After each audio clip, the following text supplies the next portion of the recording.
Paano naman daw gumawa ng attendance sheet sa Excel? Ito yung header natin. Sa column A, andito yung ating attendees, kanilang ID number. Column C hanggang column G, nandito yung ating column header, yung date, at saka yung marka ng attendance. P natin, para yan sa present, at yung marka nating mga A, para naman yan sa absent. Para natin makuha yung total present, ang gagamitin nating formula ay count if. Then ito yung range niya, C2 hanggang G2.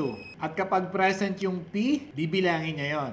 Enter. 4 yung present. Copy natin yung formula. Then dito sa total present, i-copy lang natin yung formula nito. Palitan lang natin yung P ng A. So bibilangin niya kung ilan yung absent. Then enter. Copy natin yung formula.